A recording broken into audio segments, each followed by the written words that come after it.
The best illustration of the gospel I've ever heard. Once upon a time in a far-off country, there was an ancient king who was known to be simultaneously the most loving and just king who had ever existed. Eventually it was discovered that somebody was stealing from the king's treasury, and because the king was just, he issued a decree. He said that when it was discovered who was stealing from his treasury, that a sentence of 10 lashes in front of the entire kingdom would be visited upon that person as the penalty for their disobedience. The theft continued, and eventually he issued a final decree: 40 lashes would be visited upon the person who was stealing from the king's treasury. But watch this, 40 lashes was a death sentence. So he issued a death sentence. As weeks went by, it was eventually discovered that none other than the daughter of the king was the one who was stealing from his treasury.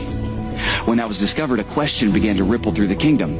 How could the most loving king who's ever existed kill his own daughter? Some people thought that he would pardon her, but then how would he be just? Some people thought that he would punish her, but then how would he be loving? Well, eventually the king examined it, and he said, hey, the law is clear, sin has taken place, justice must fall, the sentence must be passed. And the king's own daughter was brought in front of the entire kingdom. And when she got to the front, she was laid over an executioner's table. She was tied to the table.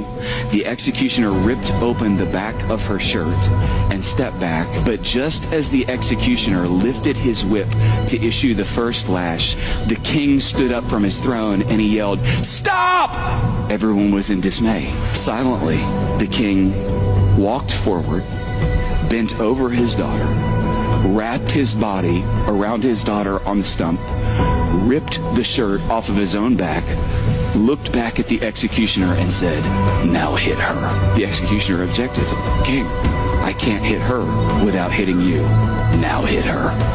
40 lashes fell upon the back of the king over the back of his daughter, and the king died, and the girl went free.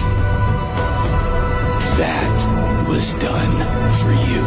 Because God is just, punishment for sin had to be paid, but because God is love, he chose to make that payment himself. And here's the good news. What you must understand is that when Jesus hung on that bloody cross and he pushed up on his nail-pierced hands, choking to death on his own blood, his final words through his choking breath were the words, "It is finished." He did not cry out, "I am finished." His words were, "It is finished." And if he's not finished, you're not finished.